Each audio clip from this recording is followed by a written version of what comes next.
శుక్లాంబరధరం విష్ణుం శశివర్ణం చతుర్భుజం ప్రసన్నవదనం ధ్యాయేత్ సర్వవిఘ్నోపశాంతయే అని స్వామివారి నమస్కారం చేసుకుని మన పోతన భాగవతంలో ఇప్పుడు 4వ స్కందంలో ఉన్నాము.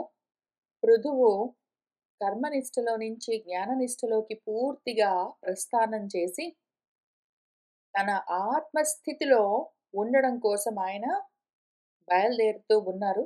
దాన్ని మనం చూసుకుంటూ వెళ్తూ ఉన్నాము.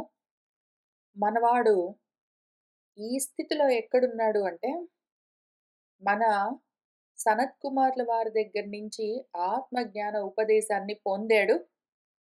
ఆ తర్వాత ధర్మంగా ఆయన తన కర్మలను నిర్వర్తిస్తూ ఉన్నాడు. ఇంతకు ముందు అర్థకామాలు 2 మాత్రమే ఉండేవి. చతుర్విధ పురుషార్థాల్లో ఇటు ధర్మము, అటు మోక్షము గాకుండా మధ్యలో ఉన్న అర్థకామాలు మాత్రమే ఆయన చూశాడు. అందుకనే భూమిని కూడా పిండడానికి బయలుదేరాడు. ఆ తర్వాత ఆయన ధర్మాన్ని కూడా కలుపుకున్నాడు. ఆ విధంగా త్రివర్గాన్ని సాధిస్తూ ఉన్నాడు ఇప్పుడు. ఈ త్రివర్గాన్ని సాధించిన తర్వాత ఆయన మోక్ష పురుషార్థాన్ని పొందబోతూ ఉన్నాడు. ఈ స్థితిలో త్రివర్గంతో ధర్మార్థ కామాలతో ఉన్న మన పృథువు ఎటువంటి మనస్థితితో ఉన్నాడు అంటే, అతడు మరియు ఎందుకు అంటే పైన చెప్తూ వస్తూ ఉన్నారు. సూర్యుడిలాగా సూర్యుడు భూమి మీద ఉన్న నీటిని ఆవిరిగా పైకి తీసుకుని గ్రహించి పీల్చి వాటిని మబ్బులుగా తయారు చేసి మళ్ళీ వర్షంగా అదే భూమికి కురిపిస్తూ ఉన్నట్టుగా ప్రజల నుంచి పన్నులు ధర్మంగా వసూలు చేసి మళ్ళీ ప్రజలకే కావలసిన అవసరాలను తీరుస్తూ సూర్యుడిలాగా ఉన్నాడు. అంత మాత్రమే కాదు, మరియు ఇంకా అగ్నిచందంబునన్ తేజో దుర్ధర్షణుడు, మహేంద్రుని పగిది దుర్జయుడు, ధరణికరణి సతత క్షమాయుక్తుడు, స్వర్గంబు పోలే అభీష్టదుడు, పర్జన్యుని భాతి కామిత ప్రవర్షణుడు, సముద్రు రీతి గాంభీర్యయుక్తుడు, మేరువు పోలికి సత్వవంతుడు, ధర్మరాజులాగా అనుశాసకుడు. మహేంద్రుని ఇక్కడ మళ్ళీ మహేంద్రుడు ఒకసారి ఇక్కడ చెప్పారు, ఇంకోసారి ఇక్కడ చెప్పారు. మూలంలో వేరేది ఉన్నది, అది మళ్ళీ చెప్తాను. కుబేరుని మాడికి ధనవంతుడు, వరుణుడి సరణి గుప్తార్థుడు, సర్వాత్మకుడగు వాయువు చెలుగున బలౌజస్తేజోయుక్తుడు, రుద్రుని పగిది అసహ్య తేజుడు, కందర్పుని అనువున సౌందర్యవంతుడు, మృగరాజునోక అధిక శౌర్యోపేతుడు, మనువుననువున వాత్సల్యయుక్తుడు, అజుని చందంబున ప్రభుత్వ సమేతుడు, బృహస్పతి గరిమ బ్రహ్మవాది, సర్వేశ్వరుని జాడన్ జితేంద్రియుడు అయి భక్తి గలిగి లజ్జా వినయశీలంబులందును పరోపకారంబునందును నిరుపముడై ఇవ్విధంబున సర్వలోక పాలక పృథగ్విధ గుణంబులనన్నింటిని తానొక్కరుండా ధరించి అగ్నిలాగా తేజస్సుతో ఉన్నాడాయన. ఆయన జోలికెవరు వెళ్ళడానికి లేకుండా ఉన్నాడు. మహేంద్రుడిలాగా ఎవ్వరూ ఆయన్ని గెలవలేరు. ధరణిలాగా ఎప్పుడూ క్షమాగుణంతో ఉంటాడు. స్వర్గంలాగా కోరిన కోరికలను ప్రదానం చేస్తూ ఉంటాడు. పర్జన్యుడిలాగా కోరిన కోరికలను వర్షిస్తూ ఉంటాడు. సముద్రుడిలాగా గంభీరంగా ఉంటాడు. మేరు పర్వతంలాగా సత్వవంతుడై ఉన్నాడు. యమధర్మరాజులాగా శాసకుడై ఉన్నాడు. ఇక్కడ మళ్ళీ రెండోసారి మహేంద్రుడు అని చెప్పారు కాబట్టి ఇక్కడ ఒకటి ఆల్రెడీ మహేంద్రుడు ఉండి ఇంకొక మహేంద్రుడు ఎందుకు అంటే, మరెందుకో తెలీదు, మన పోతన గారు మార్చారో తర్వాత ఇంకెవరైనా మార్చారో తెలీదు. ఇక్కడ సూర్యుడిలాగా పుచ్చుకుంటూ ఇస్తూ మన భూమిపైన వసువులను, తర్వాత అగ్నిలాగా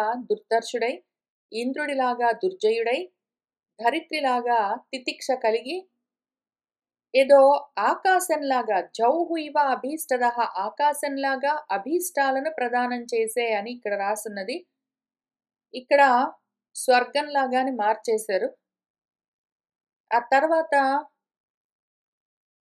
పర్జన్యుడిలాగా కోరికల్ని కురిపిస్తూ, సముద్రుడిలాగా ఆయనలో ఏమున్నదో ఎవరికీ తెలియకుండా అంత గంభీరంగా ఉంటూ, అచ్చలరాట్ అన్నదానికి మేరు పర్వతం అన్నారు.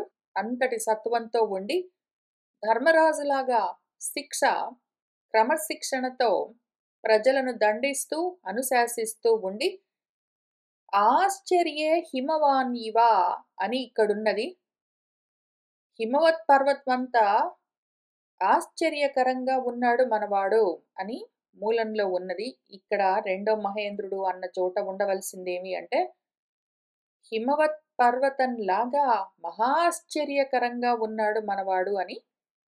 ఆ తర్వాత కుబేరుడిలాగా ధనవంతుడు, వరుణుడిలాగా అర్థాన్ని గోపనం చేస్తూ సంరక్షిస్తూ ఉన్నాడు.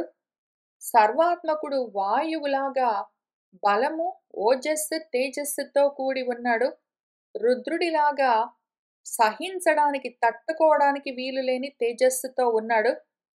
కందర్పుడు మన్మధుడిలాగా మహా సౌందర్యవంతుడు మన పృథువు. మృగరాజు సింహంలాగా ఓకన్ అంటే ఆ విధంగా అధికమైన శౌర్యంతో కూడి ఉన్నాడు. మనువులాగా అమితమైన వాత్సల్యంతో కూడి ఉన్నాడు. అజుడు బ్రహ్మదేవుడిలాగా ఈ ప్రభుత్వమంతా ఆయనదే అయి ఉన్నది. బృహస్పతి గరిమన్ బృహస్పతిలాగా బ్రహ్మవాది అయి ఉన్నాడు. సర్వేశ్వరుడిలాగా జితేంద్రియుడై ఉన్నాడు. ఇంకా తర్వాత ఉన్న ఈ వాక్యం ఏదున్నదో ఇదంతా ప్రాక్షిప్తము. అసలు పాపం మూలంలో కూడా ఉన్నది ఆ ప్రాక్షిప్తము.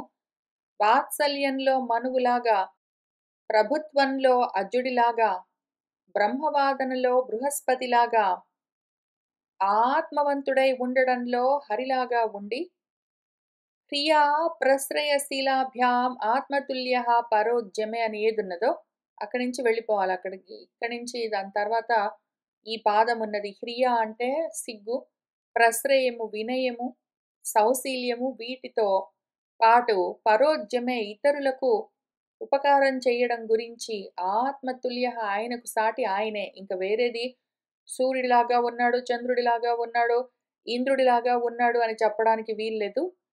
అసలు ఇతరులకు ఉపకారం చేయడంలో, వినయంలో, మర్యాద, గౌరవాలు పాటించడంలో అటువంటి వాటిలో ఆయనకు ఆయనే సాటి అని చెప్తూ వెళ్ళిపోయారు. ఇక్కడ భక్త్యా గోగురు విప్రేషు విశ్వక్సేన అనువర్తిషు అనేది ఉన్నదో అది ప్రాక్షిప్తం. ఎందుకు అంటే అసలు యాక్చువల్‌గా శ్లోకాలకు 2 పాదాలు ఉంటాయి. 16 అక్షరాలతో. మధ్య మధ్యలో వీళ్ళు కావాలంటే ఇట్లా ఒక్కొక్క పాదం యాడ్ చేసేస్తారు. వాటిని చాలా సులువు తీసేయడం మనము. ప్రాక్షిప్తాలను తెలుస్తూ ఉంటాయి. ఉన్నదానికి వేరుగా అసంబద్ధంగా ఉంటాయి. ఎక్కువగా ఉంటాయి కాబట్టి పక్కకు తీసి పెట్టొచ్చు. ఒకవేళ వాళ్ళు ఇట్లానే ప్రాక్షిప్తాలు రాయదలుచుకుంటే మనకు అనుమానం రాకుండా ఇంకొకటి వేరే లైన్ కూడా రాసేసారనుకోండి. మొత్తం ఒక శ్లోకమే పెట్టేసుంటే అప్పుడు కనుక్కోవడం ఇంత సులువుగా గూడా ఉండేది గాదు. అప్పుడు కూడా కనుక్కుంటాము. ఎక్కడి నుంచైనా తెచ్చి ఏరిస్తే, కూరిస్తే, చేరిస్తే పట్టుకోవడం చాలా సులువు. ఇంత దూరం వచ్చి ఇన్ని వేల శ్లోకాలు చదివిన తర్వాత, సరే ఎనీవే ఇక్కడ ఆల్రెడీ ఒక ప్రాక్షిప్తమైన పాదం ఉంది గాబట్టి, దాన్ని ఇక్కడ తర్జుమా జేసి పెట్టారు. ముఖ్యమైనవన్నీ వదిలిపెట్టి ఇట్లాంటివి మాత్రం తప్పకుండా పట్టుకొని ఇక్కడ ఉంచుతారు. సరే, పరోపకారంలో, లజ్జా వినయశీలాల్లో నిరుపముడై తనకు తానే సాటి అయి, సాటి లేనివాడై ఈ విధంగా సర్వలోక పాలక పృథగ్విధ గుణంబులు, సర్వలోక పాలకులలో ఉన్న రకరకాల గుణాలు అన్నీ ఆయన ఒక్కడే ధరించి ఉన్నాడు మనవాడు. అనఘాత్మక లోకత్రయమున సజ్జన కండరంధ్రముల వినబడు ఆ వినుత యశో మహనీయుడు జనవినుతుడు అయిన రామచంద్రుని మాట్కిన్. ముల్లోకాల్లో రామచంద్రుడి పేరు వినని వాళ్ళు ఒక్కళ్ళు లేరు. అంత ప్రఖ్యాతిగాంచిన మన రామచంద్రుడి లాగానే మనవాడు కూడా అంతటి యశస్సు కలిగిన వాడు. పృథువు గురించి అందరికీ తెలుసు అని చెప్తూ ఉన్నారు. ఒక్కొక్కసారి ఇట్లా చెప్పడము అర్థవాదము. ఇవన్నీ గూడా అర్థవాదాలే. ఎందుకు అంటే అసలు తేజస్సులో అగ్ని లాంటి వాడు. అసలు గాంభీర్యంలో సముద్రుడు లాంటి వాడు అని చెప్పడము అలంకారప్రాయంగా అందంగా చెప్తూ ఉన్నారు. ఇంతకీ ఆయన అంత ఘనంగా ఉన్నాడు. సరస వచో అర్థ సత్పురుష సంఘ సమంచిత గీయమాన సుస్థిర వరకీర్తి పూరము సుధీజన కన్నములందు నించి తాను నిరుపమ సౌమ్య భాషణ మనీషల చేత ప్రజానురక్తుడై ధరణిని రాజనామమున తాన్ తగు రెండవ చంద్రుడోయనన్. సరసమైన వాక్కులు, సరసము అంటే శృంగారభరితంగా, అందంగా, హృద్యంగా అవన్నీ గాదు. సరసము అంటే రసంతో కూడి సారవంతమైన, అర్థవంతమైన మాటలుండాలి. మనం చెప్తున్న మాటలు సారసమై ఉండాలి. రసంతో కూడి ఉండాలి సరసమై. తర్వాత చెప్తూ ఉన్న మాటలు అర్థవంతమై ఉండాలి. మనవాడు అటువంటి మాటలను ఎటువంటి మాటలంటే సత్పురుషులు ఎంతో ఘనంగా కీర్తించేటువంటి మాటలను మాత్రమే మాట్లాడుతూ, అటువంటి కీర్తితో పూర్ణంగా నిండి ఉండి, ఆ వాక్కులతో సుధీజనుల యొక్క గొప్ప బుద్ధి కలిగిన జ్ఞానుల యొక్క కన్నములందు నింపుతూ ఉంటాడు. నిరుపమము. ఆయనకి ఉపమ ఈ రకంగా ఇంకొకటి ఉన్నది అని చూపించడానికి లేకుండా ఉంటాడు. సౌమ్యంగా మాట్లాడతాడు. మనీషా జ్ఞానంతో కూడిన మాటలతో మాట్లాడుతూ ఉంటాడు. ఆయన సరసమైన, అర్థవంతమైన, సౌమ్యమైన, జ్ఞానంతో నిండిన పలుకులు పలుకుతూ ఉంటే అవి ఎంత చల్లగా ఉంటాయి అంటే ప్రజానురక్తుడైన ధరణిని రాజనామమున ప్రజలందరినీ అంత అనురాగంతో పాలిస్తూ ఉంటే, ప్రజానురంజకంగా ఆయన పాలన చేస్తూ ఉంటే, అందుకని ఆయన ఇంకొక రాజయ్యాడు. అపర రాజులాగా ఉన్నాడు. అసలు రాజు అంటే రాజిల్లుతూ ఉన్నవాడు అని, చంద్రుడు అని అర్థము. ఇక్కడ మనవాడు ప్రజానురంజకంగా పాలిస్తూ చంద్రుడిలాగా సౌమ్యంగా, చల్లగా, ఆహ్లాదకరంగా ఉన్నాడు. చంద్రుడు ప్రజలకు ఎటువంటి ఆహ్లాదాన్ని కలిగిస్తాడో, మన ఈ రాజుగారు గూడా అరే రాజులాగా ఆహ్లాదాన్ని కలిగిస్తూ ఉన్నారు అని చెప్తూ ఉన్నారు. అది గూడా చాలా అందమైన అలంకారప్రాయమైన విషయము. మరియును ఆ మహాత్ముడు విజ్ఞానియు వర్ధిత అశేష స్వానుసర్గుడు ప్రజాపాలకుడు స్థావర జంగమ వృత్తిదాయకుడు సత్పురుష ధర్మవర్తనుడు నిష్పాదిత ఈశ్వర ఆదేశికుడునైన పృథుడు ఒక్కనాడు తన వార్ధకంబు నీక్షించి నిజాత్మజను ఆత్మజులయందు నిలిపి ప్రజలు చింతాతుర చిత్తులగుచుండ నిజ భార్యాసమేతుడై అప్రతిహత నియమంబున వైఖానస సమ్మతంబైన ఉగ్ర తపంబునందు పూర్వంబున దిగ్విజయ ప్రవర్తుండగు చందంబునన్ ప్రవృత్తుడై తపోవనంబున కుంచని అందు. ఆ మహాత్ముడు గొప్ప విజ్ఞానం కలిగినవాడు. వర్ధిత అశేష స్వానుసర్గుడు.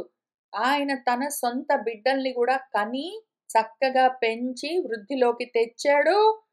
అట్లానే ప్రజలను కూడా కన్న బిడ్డలుగా పాలన చేశాడు. స్థావర జంగమాలకు చరాచర జగత్తుకు వాటి వాటి వృత్తులను కల్పింపచేశాడు. సత్పురుషులు ఏ ధర్మాన్ని అనువర్తిస్తారో ఆ ధర్మాన్ని ఈయన పాలిస్తూ వచ్చాడు. ఈశ్వర తత్వం గురించి ఉపదేశాన్ని పొంది ఉన్నాడు మన సనత్ కుమారుల దగ్గర నుంచి. ఆ విధంగా ఉన్న పృథువు ఒకనాడు తనలోకొచ్చిన వార్ధక్యాన్ని, తను వృద్ధుడవుతూ ఉన్నాడు అని చూసుకున్నాడు. వయస్సు పైబడుతూ ఉన్నది అని చూసుకుని, వయసు పైబడుతూ ఉందని ఎట్లా చూసుకుంటారు? జుట్టు తెల్లగవుతూ ఉంటుంది. కళ్ళు కొంచెం సరిగా కనిపించకుండా ఉంటుంది. పళ్ళు వదులవుతూ ఉంటాయి. దేహమంతా వదులవుతూ ఉంటుంది.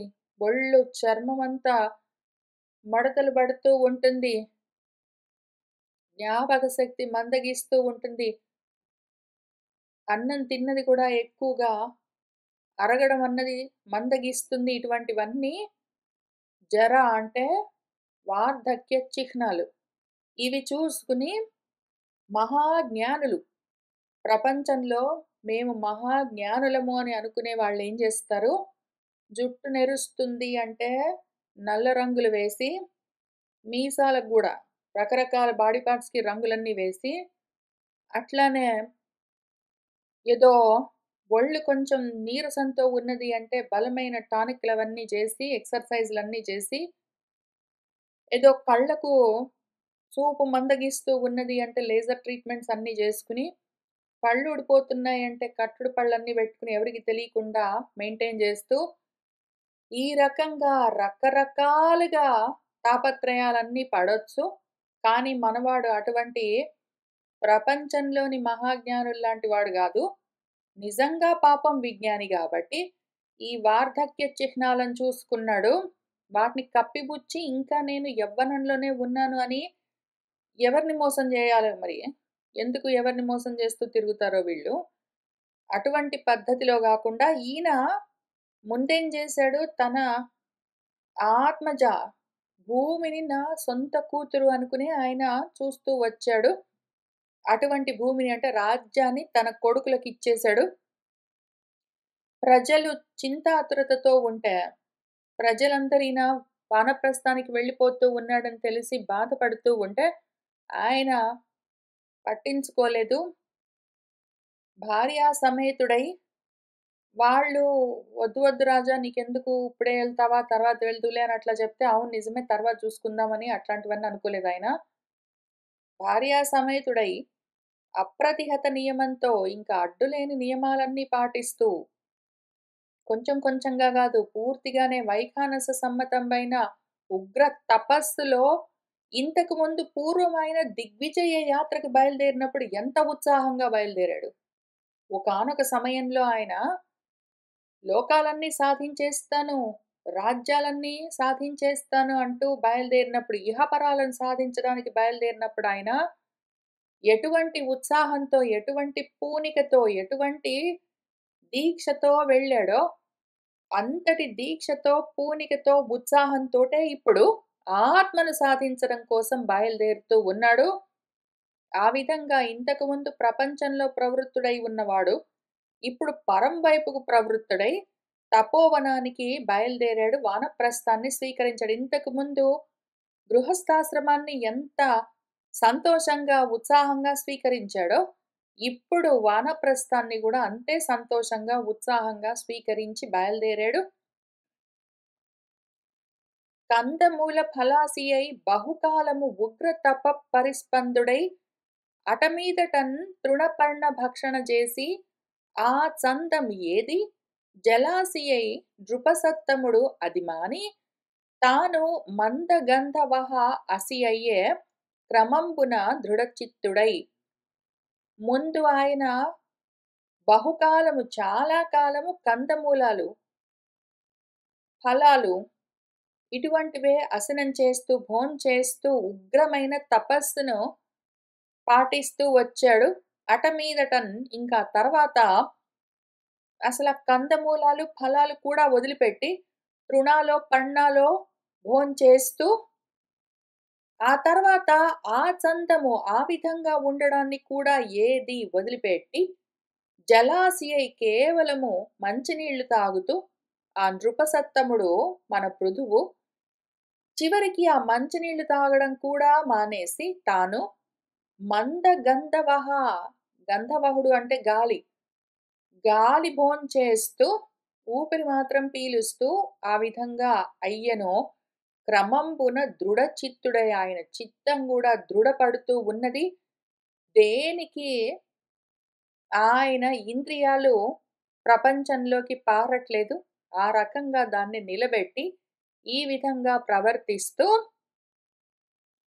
మెండుగా మిటమిట మండు వేసవియందు తప్త పంచాగ్ని మధ్యమున నిలిచి, మానక జడిగొన్న వానకాలంబున పైగోక వేయక బయట నిలిచి, జనులు హూహూయను చలివేళ కుత్తుక బంటి తోయముల లోపల వసించి, శిశిరంబు చాలన్ నల్దిశల పర్విన వేళ వెలయ భూసయనుడై విశ్రమించి, మహిత నియతిన్ తితిక్షా సమన్వితుడు నియత పరిభాషణుడు జితానిలుడు దాంతుడు ఇద్ధమతి ఈశ్వరార్పిత బుద్ధి అనకుడు ఊర్ధ్వరేతస్కుడునై క్రమోచితముగా మెండుగా మిటమిటమని మండు వేసవి ఉంటే గ్రీష్మ ఋతువులో తపిస్తున్న జ్వలిస్తున్న పంచాగ్నుల మధ్యలో నిలబడి తపించాడాయన. మానక చడిగొన్న జడివానలు ఆగకుండా కురుస్తూ ఉన్న వర్షాకాలంలో గూడా పైన కోక వేయక ఏ ఆచ్ఛాదన లేకుండా బయట ఎక్కడున్నవాడు అక్కడే ఉండేవాడు. వర్షం పడుతుందని పట్టించుకునేవాడు గాదు. జనులు ఊహూ అని వణుకుతూ ఉన్న చల్లటి చలికాలంలో కుత్తుక బంటి గొంతు వరకు నీళ్లలో నిలిచి తపస్సు చేసేవాడు. శిశిరము మరీ మంచు గురుస్తూ ఉన్న సమయంలో నల్దిశలన్ 4 దిక్కులా చాలా చల్లటి మంచు పరుచుకుని ఉన్న వేళ మనవాడు భూశయనుడై విశ్రమించి భూమి మీదే శయనించేవాడు. మహిత నియతిని ఈ విధంగా గొప్ప నియమాలన్నింటినీ పాటిస్తూ తితిక్షా సమన్వితుడై ఎందుకివన్నీ చేసేవాడు? ఎందుకివన్నీ చేసేవాడు అంటే తట్టుకోవడం అభ్యాసం చేశాడు ఆయన దేహానికి, శరీరానికి అన్నింటినీ తట్టుకోవడం అభ్యాసం చేశాడు అని అర్థం చేసుకోవడం ఇక్కడ ముఖ్యము. ఇక్కడ చెప్తూ ఉన్నదాన్ని చెప్తూ ఉన్నట్టు యాజ్ ఇట్ ఈస్ పదానికున్న అర్థాన్ని తీసుకుని మనము అంతవరకే ఆగడానికి వీల్లేదు. శరీరానికి కొన్ని లక్షణాలుంటాయి. నిజంగా మంచు గడ్డగడుతూ ఉన్న మంచులో ఏమీ కప్పుకోకుండా, ఏ దుప్పటి లేకుండా, పక్కా లేకుండా నిజంగా గడ్డగడుతున్న మంచు పైన పడుకుంటే దేహము కూడా గడ్డగట్టిపోతుంది. జడివానలు కురుస్తూ ఉన్నప్పుడు కావాలంటే ఒకవేళ కొంతవరకు ఆ జడివానలో నిలబడొచ్చు. కానీ మాత్రము వణుకుతూ ఉన్న చలికాలంలో చల్లటి నీళ్ళలో గొంతు వరకు నిలబడి తపస్సులు చేయడం ఇవన్నీ చేస్తే దేహానికి చాలా హింస కలుగుతుంది. జ్ఞానులు ముఖ్యంగా విజ్ఞానం కలిగిన వాళ్ళు ప్రజ్ఞానవంతులు ఆ విధంగా దేహానికి అతిగా హింస కలిగించే విధంగా తపస్సులన్నీ చెయ్యరు. ఎందుకు అంటే భగవద్గీతలోనే ఆ విధంగా ఉగ్రమైన తపస్సులు దేహాన్ని పట్టించుకోకుండా చేసేవాళ్ళు తామసికమైన లక్షణాలతో ఉన్నవాళ్ళు, ఆ దేహంలో ఉన్న నన్ను గూడా వాళ్ళు పట్టించుకోరు అని ఆయన శాపనార్థాలన్నీ బెట్టారు. కాబట్టి ఇక్కడ చెప్తూ ఉన్న విషయం ఏంటంటే, ఇంత వర్ణించి చెప్తూ ఉన్న విషయం ఏంటంటే, ఆయన చలిని, ఎండను, వానను, మంచును దేన్ని అతిగా పట్టించుకోకుండా అన్నింటినీ తట్టుకోవడము అభ్యాసం చేశాడు అని మనం తెలుసుకోవాలి. ఎందుకు అంటే శీతోష్ణ సుఖ దుఃఖదాహ అవన్నీ కూడా అనిత్యాహ తాన్ తితిక్షస్వ అని మన భగవద్గీతలోనే చెప్పినట్టు.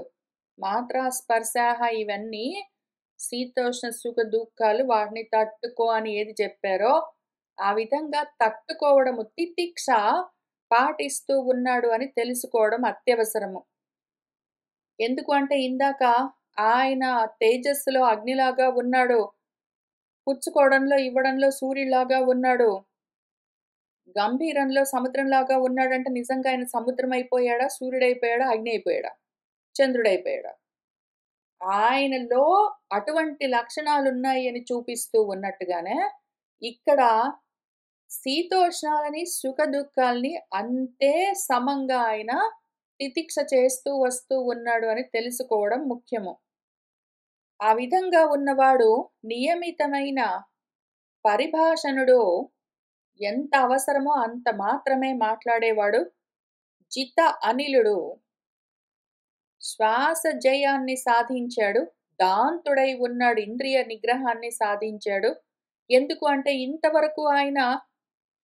ఇంతవరకు చెప్పినవి పైనుంచి ఇక్కడి దాకా ఏమైంది మెండుగా మిటమిటలాడుతూ ఉన్న మండు వేసవి దగ్గర నుంచి చెప్తూ ఉన్నవి ఇక్కడ తితిక్షా సమన్వితుడు అని చెప్పినంత వరకు దేహాన్ని తన కంట్రోల్‌లోకి తెచ్చుకున్నాడు. అంతకన్నా ముందు ఆకలి, దప్పికల్ని కంట్రోల్ చేసినప్పుడు ప్రాణాన్ని ఎందుకంటే ప్రాణానికి ఉన్న లక్షణాలు ఆకలి, దప్పిక వాటిని కంట్రోల్ చేసి నిగ్రహించాడు. ఆ తర్వాత చలి, ఎండ, వాన, మంచు లాంటి వాటన్నింటిని గూడా తట్టుకోవడం శరీరానికి అభ్యాసం చేయించాడు కాబట్టి దేహాన్ని తన వశంలోకి తెచ్చుకున్నాడు. ఇంకా తర్వాత నియమితమైన భాషణలతో ఎంత అవసరమో అంత మాట్లాడుతూ ఆయన వాక్కులను తన వశంలోకి తెచ్చుకున్నాడు. ఆ తర్వాత జిత అనిలుడు శ్వాస జయం సాధించి శ్వాసలను కూడా తన వశంలో ఉంచుకున్నాడు. దాంతుడై ఇంద్రియాలను తన వశంలో ఉంచుకున్నాడు. ఇద్దమతి ఈ విధంగా ఉన్న మనవాడు ఈశ్వరార్పిత బుద్ధితో భగవదర్పణంగా ఆ అనఘుడు ఊర్ధ్వరేతస్కుడై క్రమంగా ఉచితంగా తగిన విధంగా ఆరోహణం చేస్తూ ఉన్నాడు. ఆయన ఆరురుక్షతో ఉన్నవాడు యోగారూఢ స్థితికి వెళ్తూ ఉన్నాడు.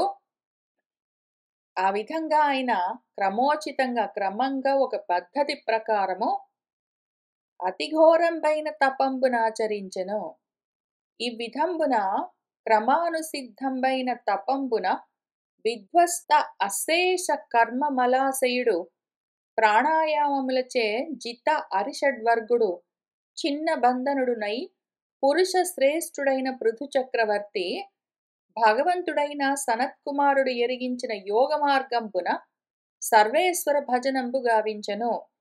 ఇట్లు భగవద్ధర్మపరుడు సాధు వర్తనుడు శ్రద్ధా సమన్వితుడు అయిన పృథువుకు భక్తి అనన్య భక్తి మామూలు భక్తి కూడా కాదు అనన్య విషయంబైన భక్తి ప్రవృద్ధంబయ్యను.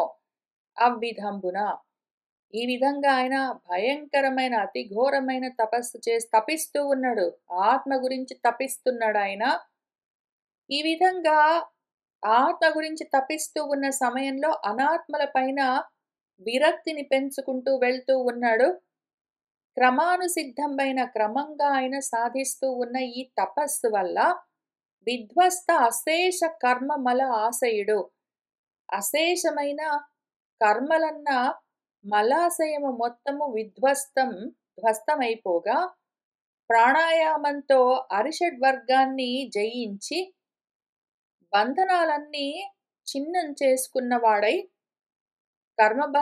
కర్మపాశాలను భేదించిన వాడై ఆ పురుష శ్రేష్ఠుడైన పృథు చక్రవర్తి భగవంతుడైన సనత్కుమారుడు ఎరిగించిన యోగ మార్గంలో ఆ ఈశ్వరుణ్ణి భజిస్తూ ఉన్నాడంటే చేరుకుంటూ ఉన్నాడు. భజనం అంటే చేరుకోవడం, విభజనం అంటే విడిపోవడం. ఈ విధంగా ఆత్మను చేరుతూ ఉన్నాడు ఆయన.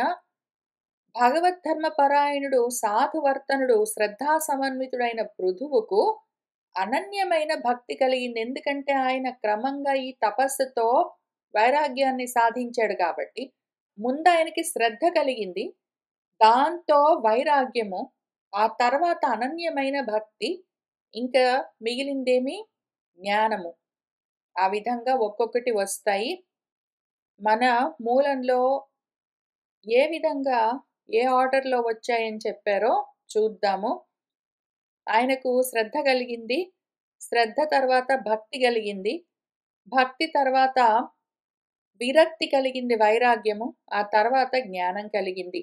శ్రద్ధ, భక్తి, వైరాగ్యము, జ్ఞానము. శ్రద్ధ, భక్తి, విరక్తి, జ్ఞానం. శ్రద్ధ, భక్తి, వైరాగ్యం, జ్ఞానం కలిగాయి ఆయనకి. ఆ విధంగా ఒక్కొక్కటి సాధిస్తూ వెళ్తూ ఉన్నాడు. నరలోకోత్తర భగవత్ పరిచర్యారాధనమున పరిశుద్ధాంతఃకరణుడు ఆ పృథునకు సరసీరు హోదరు కథానుస్మరణమునన్. సో పరిశుద్ధమైన అంతఃకరణము ఆయన చిత్తము శుద్ధమయ్యేసరికి ఈ విధమైన జ్ఞానానికి యోగ్యత కలిగింది. పరిపూర్ణంబగు భక్తిని కరము అనిసము సంశయాత్మకంపై చాలన్ వరలిన హృదయ గ్రంథిని నిరసించు విరక్తియుత మనీష జనియించెన్. పరిపూర్ణమైన భక్తితో, అనన్య భక్తితో ఇక్కడ చెప్పినట్టు ఆయనకెప్పుడైతే ఆ శ్రద్ధ వల్ల అనన్య భక్తి కలిగిందో, దానితో హృదయ గ్రంథిని పట్టి ఉంచే సంశయాలన్నీ తొలగి, వాటిని నిరసించే విరక్తి, వైరాగ్యంతో కూడిన మనీష అంటే బుద్ధి, అంటే జ్ఞానము జన్మించింది, కలిగింది ఆయనలో. దానం చేసి అతడు సంచిన్న దేహాత్మ జ్ఞానుడు, అధిగతాత్మ స్వరూపుడునై గదాగ్రజుడైన కథాసక్తి నుండి సమస్త యోగ సిద్ధులందు నిస్పృహుడగుటను, హృదయ గ్రంథి విచ్ఛేదకంబైన జ్ఞానయోగంబును విడిచి ఆత్మయందు ఆత్మయోగంబు గావించి బ్రహ్మభూతుడయి నిజ కళేపరంబు విడువ నిశ్చయించి. దానం చేసి అంటే దాంతో, దానం చేసి అంటే దానాలు ధర్మాలు కాదు, దానం చేసి అంటే దానివల్ల, దానితో అతడు సంచిన్న దేహాత్మ జ్ఞానుడు, దేహాత్మ భావన పూర్తిగా నశించింది ఆయనకి. అధిగత ఆత్మస్వరూపుడు, ఆత్మస్వరూప జ్ఞానం కలిగింది. గదాగ్రజుడి యందు ఆయన సమస్త యోగ సిద్ధులందు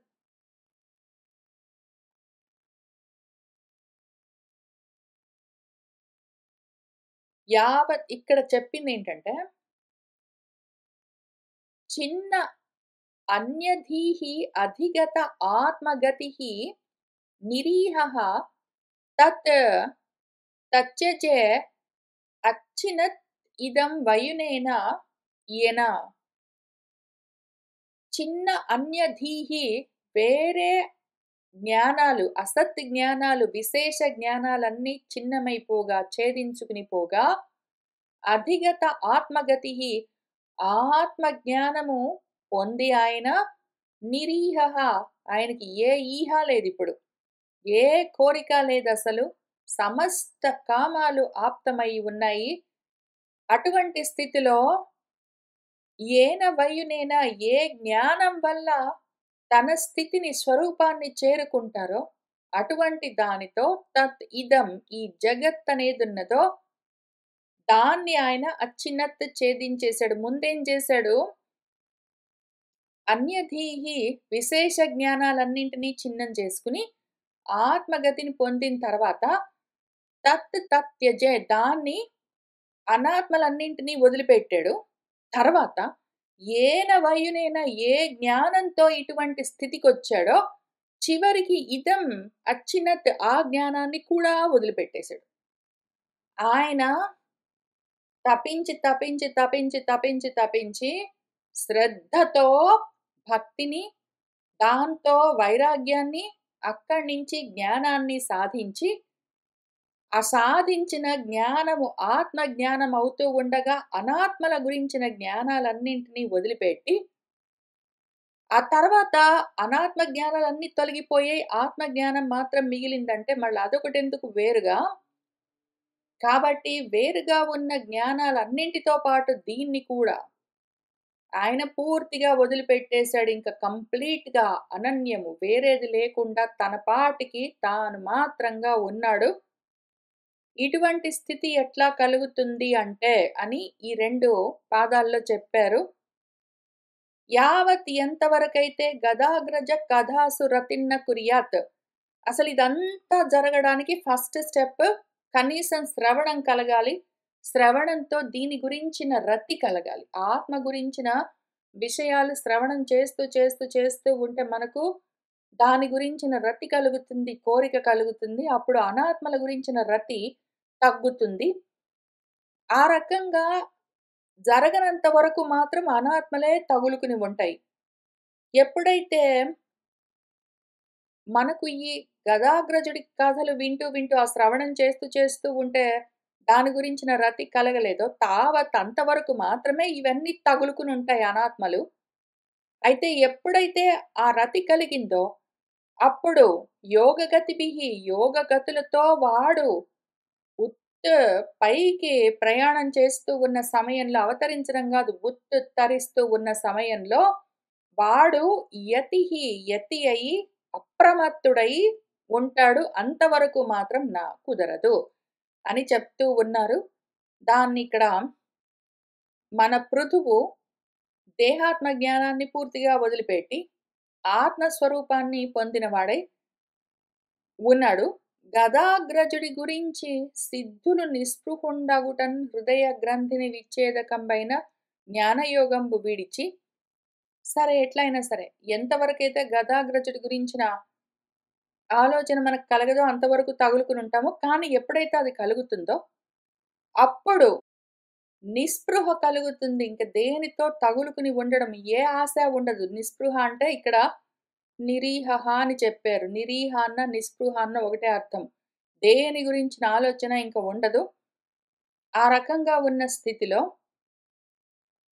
హృదయ గ్రంథి పూర్తిగా విచ్ఛేదనం అయిపోగానే జ్ఞానయోగంతో ఆ స్థితిని చేరి ఇప్పుడు ఆ జ్ఞానయోగంతోటే ఆత్మయోగాన్ని సాధించి ఆత్మయోగంలోనే నిలబడ్డ తర్వాత జ్ఞానయోగం ఇంకా ఎందుకు? కాబట్టి దాన్ని గూడా వదిలిపెట్టి బ్రాహ్మీభూతుడై ఉన్నాడు. అక్కడికయిపోయింది. అయితే ఈ కళేబరం ఉన్నది కదా! అని ఎవరికైనా అనిపిస్తే ఎందుకు అంటే, మనము నిద్రపోయినప్పుడు స్వప్నలోకాల్లో ఏవో కలలన్నీ కంటూ ఉన్న సమయంలో ఏవో దేహాలన్నీ చూస్తాము. అందులో ఎవరో ఉన్నట్టుగా, పుట్టినట్టుగా, చనిపోయినట్టుగా ఉంటాయి. అవన్నీ నిజంగా కళేబరాలు ఉన్నాయా? ఇక్కడ ఈయన బ్రాహ్మీభూత స్థితికొచ్చినప్పుడు, బ్రహ్మభూతమైనప్పుడు బ్రహ్మభూతం అంటే బ్రహ్మరూపుడయ్యాడు. బ్రహ్మస్వరూపంగానే ఆయన ఉండగా, ఈ దేహాలన్నీ నిజంగా ఉన్నాయా? అందులోనే ఉండి, అక్కడి నుంచే వచ్చి, అందులోనే లయమైతూ కలలాగా ఉన్నవి, మళ్ళీ వాటికి వేరేగా ఒక దేహం ఉన్నది, దానికి ఇంకేంటో జరగాలి అని చెప్పడం కూడా జరగదు. అసలిక్కడికయిపోయింది. ఆయన బ్రాహ్మీభూత స్థితికి వెళ్ళాడు. బ్రహ్మస్వరూపం అయిపోయాడాయన. అక్కడికి ఆయన కల తీరిపోయింది. ఇంకా అందులోని కళేబరాలు గూడా ఎక్కడికెళ్తాయి? ఆయనలోనే లయమవుతాయి. మళ్ళీ కొత్తగా వాటికి జరిగేదేమీ లేదు. కలలో నుంచి మేల్కొన్న తర్వాత, ఆ కలలో ఉన్న దేహాలన్నీ ఏమయ్యాయి అంటే ఏం చెప్తాము? నాలో నుంచే వచ్చాయి, నాలోనే ఉన్నాయి, నేను కలగా చూసినంత వరకు మళ్ళీ నాలోనే లయమైపోయాయి గదా! నేను మేల్కొన్నప్పుడు. అట్లా ఈయన మేల్కొన్నాడు, అవన్నీ ఆయనలోనే లయమయ్యాయి. అక్కడికయిపోయింది విషయం. కానీ అది కల అని చూసే చూపు ఇంకా కలగట్లేదు. ఇదంతా నిజంగా ఉన్నది ఉన్నదని అనిపించే వాళ్ళెవరున్నారో, అటువంటి వాళ్ళ కోసం ఇంక తర్వాత కొంచెం చెప్తూ ఉన్నారు. మన కోసం కాదు.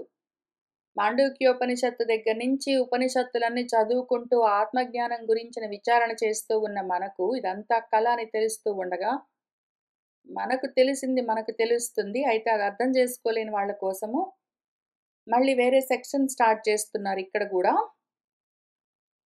మన గురువుగారు వ్యాసుల వారు 12వ శ్లోకంతోటి దాన్ని ముగించి, ఆ తర్వాత 13వ శ్లోకం నుంచి మళ్ళీ మార్చేశారాయన. ఇంతవరకు ఒక పద్ధతిలో నడిచినయి ఇవన్నీ విషయాలు. ఇంకిక్కడి నుంచి ఆ కళేవరం గూడా ఉంది గదండీ మరి ఆయన జీవన్ముక్తుడయ్యాడు గదా! తర్వాత దేహాన్ని ఎట్లా చాలించాడని ఎవరైనా ప్రశ్నిస్తే వాళ్ళ కోసం జవాబు చెప్తూ ఉన్నారు. ఆయన ఎట్లా విడిచాడు ఆ దేహము అంటే, కోరి మడమలచే కుదపీడనము చేసి, పూని యుక్తాసనాసీనుడగుచు, తనరు మూలాధారమున ఉండి, వాయువు నొయ్యన నెగయించి, ఒనర నాభి కలితంబు గావించి, క్రమమున హృద్వత్ సకంఠ శిరః కోష్టకముల చేర్చి, కైకొని మూర్ధభాగమునకు నెగయించి, ప్రాణముల్ విడిచి ఆ పవనునందు ఆకాశమునందు తేజమునందు తేజంబు ఉదకంబునందు ఉదకంబు అర్ధిన్ కాయంబు మేదినియందు కలిపెను పూని వాని యథోచిత స్థానములుగా. ఆయన కోరుకున్నాడు శరీరాన్ని వదిలిపెట్టాలని. ఇంక కూర్చున్నాడు. మడమలచే గుదపీడనము చేసి 2 కాళ్ళు మడిచి పద్మాసనంలో కూర్చుని ఒక మడమతో గుదస్థానాన్ని నొక్కిపెట్టి కోరుకుని యుక్తాసనాసీనుడై అటువంటి యోగాసనంలో కూర్చుని తనరు ఆయన మూలాధారం దగ్గర్నించి వాయువులను ఒయ్యన అక్కడి నుంచి క్రమంగా పైకి ఎగయించి మూలాధార చక్రం దగ్గర నుంచి గాలులను ప్రాణాపానాలను ఆయన పైకి తోస్తూ ప్రాణం కింద ఉండదు. మధ్యలో నుంచి కలుస్తుంది. ముందు కింద నుంచి అపానాన్ని పైకి తోసి నాభి దగ్గరికి తీసుకొనొచ్చాడు. మూలాధారము, గుదస్థానం కొంచెం పైనుంటుంది. ఆ తర్వాత స్వాదిష్టానం ఉంటుంది. స్వాదిష్టాన చక్రం తర్వాత నాభి ప్రదేశంలో మణిపూర చక్రం ఉంటుంది. అక్కడి దాకా తోసాడు. ఆ నాభి దగ్గర నుంచి ఇంకా పైకి వెళ్తూ ఉంటే ఆ గాలులు హృదయం దగ్గర అనాహత చక్రం ఉంటుంది. అక్కడి దాకా తీసుకొనొచ్చాడు. ఆ అనాహత చక్రం దగ్గర నుంచి కంఠం దాకా తీసుకొనొచ్చాడు. అక్కడ విశుద్ధ చక్రం ఉంటుంది. ఆ విశుద్ధ చక్రం దాటిన తర్వాత శిరకోష్టము భ్రూమధ్య రేఖ దగ్గర ఆజ్ఞా చక్రం ఉంటుంది. అక్కడి దాకా తీసుకొనొచ్చాక కైకొని ఇంక కోరుకుని ఆయన మూర్ధ భాగమునకు తల దగ్గరికి సహస్రార చక్రం దాకా తీసుకొని వెళ్ళాడు. సహస్రార కమలానికి.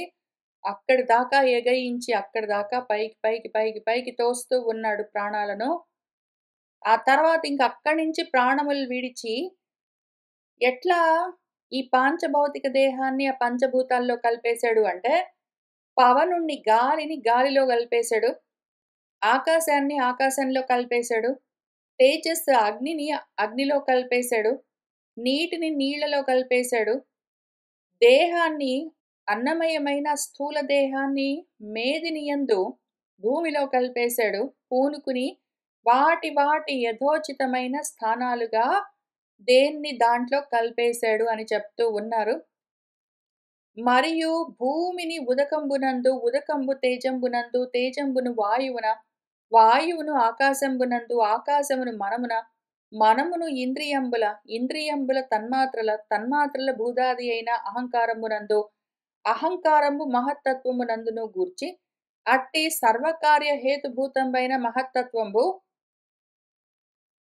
జీవభూతుడైన పృథుడు జ్ఞాన వైరాగ్యంబుల చేత బ్రహ్మనిష్ఠుడై ముక్తుడయ్యెను అని చెప్పి వెండియును ఇట్లనియే. ముందు తన దేహము పాంచభౌతికంగా తయారైంది కాబట్టి ఆ దేహంలోని పంచభూతాల్ని బయట ఉన్న పంచభూతాలతో కలిపేశాడు. ఆ తర్వాత బయట ఉన్న పంచభూతాల్లో ముందు భూమిని తీసుకెళ్ళి దాని పైన ఉన్న భూతము నీటిలో కలిపాడు. ఈ భూమి, నీరు రెండింటిని తీసుకెళ్ళి ఆ పైన ఉన్న అగ్నిలో కలిపాడు. భూమి, నీరు, అగ్నిని తీసుకెళ్ళి గాలిలో కలిపేశాడు. భూమి, నీరు, అగ్ని, గాలి మొత్తం ఆకాశంలో కలిపేశాడు. ఈ విధంగా మొత్తం అంతా రోల్ బ్యాక్ చేసిన తర్వాత ఆ ఆకాశాన్ని తీసుకెళ్ళి మనసులో, మనసుని ఇంద్రియాల్లో, ఇంద్రియాలను తన్మాత్రల్లో, తన్మాత్రలను భూతాది అయిన అహంకారంలో, అహంకారాన్ని మహత్తత్వంలో, ఆ తర్వాత వీటన్నింటిని అసలు ఈ మొత్తం మహత్తత్వం అంతా ఎక్కడి నుంచొచ్చింది? జీవభూతమైన ఆ భావం నుంచి దాన్ని జ్ఞాన వైరాగ్యాలతో తనలోనే లయం చేసుకుని బ్రహ్మనిష్ఠుడై మిగిలిపోయాడు అని ఉన్నది. ఇక్కడ మధ్యలో జీవోపాధి భూతంపైన ఏంటో ప్రకృతి, అక్కడి నుంచి మాయ అనేవేవో ఉన్నాయి గదా! అవన్నీ మళ్ళీ ప్రాక్షిప్తాలు.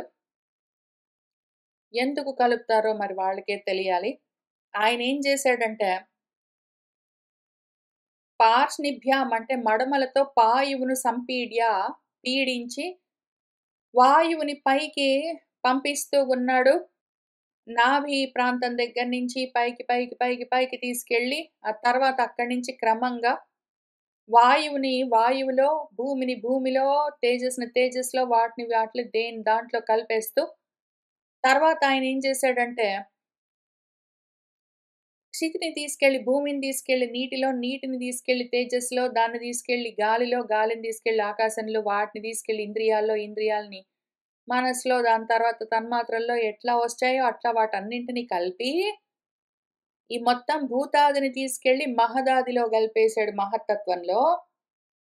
ఆ మహత్తత్వము ఆ జీవమై ఏదున్నదో అని ఇక్కడ రాశారు గదా! తం సర్వగుణ విన్యాసం జీవే మాయామయే న్యథాత్ అదసలు అవసరం కూడా లేదు. మహత్తత్వం ఏదున్నదో దాన్ని మహతి, మహత్‌లో ఆత్మని సందధే. ఆత్మలో కలిపేసాడు దాన్ని. ఇప్పుడు అక్కడ మిగిలి ఉన్నదేదున్నదో తం చ అనుశయం ఆత్మస్థం తనలోనే ఉన్న ఆ జీవభావం అన్నది తను వేరుగా ఉన్నానన్న భావం ఏదున్నదో దాన్ని తీసుకెళ్ళి అసౌ అనుశయీ పుమాన్ అక్కడే ఉన్న తనలో తాను జ్ఞాన వైరాగ్య వీర్యంతో కలిపేసి స్వరూపస్థ తన స్వరూపంలోనే ఉన్నాడు. అన్నింటినీ ఆ జహాత్ వదిలిపెట్టేశాడు అని ఉన్నది. సరే ఇంతకది విషయము. మళ్ళీ ఇక్కడ గూడా మనకు ప్రాక్షిప్తాలుంటాయి. చూసుకుంటూ వెళ్ళాలి. ఇక్కడ ఎందుకు ఇది ప్రాక్షిప్తం అని చెప్తూ ఉన్నానంటే, మనకు ఇదే భాగవతంలో మూడో స్కందంలో కపిల దేవహూతి సంవాదంలో గూడా చెప్పారు. తర్వాత గూడా చెప్పారు. అందుకని ఇవన్నీ ముందు చెప్తారు థియరీలాగా. ముందేం జరిగిందంటే అనగనగా ఆ విరాట్ పురుషుడున్నాడు. ముందు అసలు అండం ఉన్నది. అండం నుంచి విరాట్ పురుషుడు, అక్కడి నుంచి ఏదో జరుగుతూ ఉన్న సమయంలో ముందు మహత్తత్వం వచ్చింది. మహత్తత్వము ఆది భౌతికము, ఆధ్యాత్మికంగా చిత్తము, ఆది దైవికంగా వాసుదేవము. ఇప్పుడు ఈ మహత్తత్వంలో నుంచి అహంకారం వచ్చింది. అహంకారంలో నుంచి మళ్ళీ అహంకారం మళ్ళీ 3 విధాలుగా 3 గుణాలతో వేరుపడుతుంది. సాత్విక అహంకారము మనసవుతుంది. రాజసిక అహంకారం బుద్ధి. తామసిక అహంకారము తన్మాత్రలుగా మిగిలిన పంచభూతాలుగా ఉంటుంది అని చెప్తూ వచ్చారు గదా! ఇప్పుడు దాన్ని అదే పద్ధతిలో ఎట్లా కిందికొచ్చిందో అట్లానే వెనక్కి. అసలు ఆత్మ నుంచి మహత్తత్వం, అక్కడి నుంచి అహంకారం, అహంకారం నుంచి మనసు, బుద్ధి అవన్నీ, అక్కడి నుంచి తన్మాత్రలు, అక్కడి నుంచి పంచభూతాలు. మళ్ళీ వెనక్కొస్తే పంచభూతాలన్నీ తన్మాత్రలు వాటన్నిటితో పాటు కలిసి అహంకారంలో లయమవుతే, అహంకారం మహత్తత్వంలో, మహత్తత్వం ఆత్మలో కలవాలి. మధ్యలో మనకి జీవోపాధిభూతమైన ప్రకృతిలో ఎందుకు కలుపుతాము? మహత్తత్వాన్ని తీసుకెళ్ళి, మహత్తత్వం నుంచి అహంకారం మొదలైనవన్నీ వచ్చాయి. అహంకారమే గదా జీవభావం.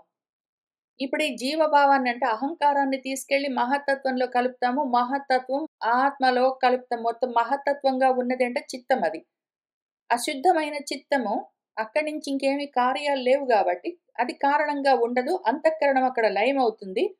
దాంతో మహత్తత్వం కూడా మొత్తం వెళ్ళి నాలోనే స్థిరపడుతుంది. అప్పుడు నేను మాత్రంగా ఉంటాను. మహత్తత్వం నుంచి అహంకారం అంటే మన జీవభావం అనుకోండి. ఇప్పుడు ఆ జీవభావాన్ని తీసుకెళ్ళి మహత్తత్వంలో కలుపుతారు. మధ్యలో ప్రకృతి ఎందుకు? ప్రతిదానికి నా ప్రధానం అని ఒకటి పైకి తీస్తారు మనవాళ్ళు. ప్రతిదానికి నా ప్రధానం అని ప్రకృతిని పైకి తీస్తూ ఉంటారు. అక్కడ అసలు దీని రోల్ లేని గూడా లేదు. సరే ఇంతకి అదొక ప్రాయశ్చిత్తం మనకి ఉంటుంది. ఎక్కడ పడితే అక్కడ ఉంటాయి. వీటిని ఇట్లానే మనం తట్టుకొని రావాల్సొస్తుంది. సరే ఇంతకి ఆ విధంగా ఎట్లోకట్లా ఆయన ముక్తుడయ్యాడు. ఎందుకిదంతా అంటే చాలా ఫాస్ట్‌గా జరుగుతుంది. కానీ నేను కలగంటూ ఉన్న సమయంలో ఈ విధంగా నా మహత్తునే వ్యాప్తి చెందించి నేను అన్న భావనతో అక్కడ రూపాలు సృష్టించి అందులోకే చేరి, ఆ కలగా మొత్తం అంతా నేనే కదిలి, నన్ను నేనే ఒకవైపు చూస్తూ ఉండి, మళ్ళీ ఆ కదులుతూ ఉన్న దేహాలన్నింటినీ రోల్ బ్యాక్ చేసి మహత్తులోకి, మహత్తు నుంచి మళ్ళీ వెనక్కి నాలో పెట్టి నేనుగా మాత్రం ఉంటాను. కల అయినా సరే అంతే గదా! ఫాస్ట్‌గా జరుగుతుంది గాబట్టి మనం స్టెప్స్ చూసుకోం గాని. ఆ విధంగానే ఇక్కడ చేశాడు మనవాడు. అంతన్ ఆ పృథుని భార్యామణి ఇప్పుడు ఆయన భార్య ఉంది గదండీ! ఆయన భార్యకేమైందండి? ఆమె బానే ఉందే అని మళ్ళీ ఎవరైనా ప్రశ్నిస్తారేమో అని అసల ఉన్నదంతా కలే. కలలో నేను రాజునైనట్టు, ఏనుగు అంబారీ ఎక్కినట్టు, దొంగనైనట్టు, ఎవరు నన్ను తరుముతూ ఉన్నట్టు, ఏదో పాము నన్ను కరుస్తూ ఉన్నట్టు, లేదా నేనేదో పలాని ప్రదేశానికి వెళ్ళినట్టు, సముద్రాన్ని పడవలో దాటుతూ ఉన్నట్టు ఎన్నో భావన చేస్తాను. అవన్నీ నిజంగా ఉంటాయండి. ఇక్కడ గూడా పృథువుకొక భార్య, ఆయనకొక కొడుకు, ఆయనకివన్నీ ఉన్నాయండి. కానీ అయినా గూడా ఆయన దేహం ఏమైందండి అంటే, ఇట్లా దాన్ని లయం జేశాడు పో అని జెప్పారు. ఆయన భార్య ఏమైందండి అంటే, సరే చెప్తాను పట్టని చెప్తున్నారు. చూద్దాము.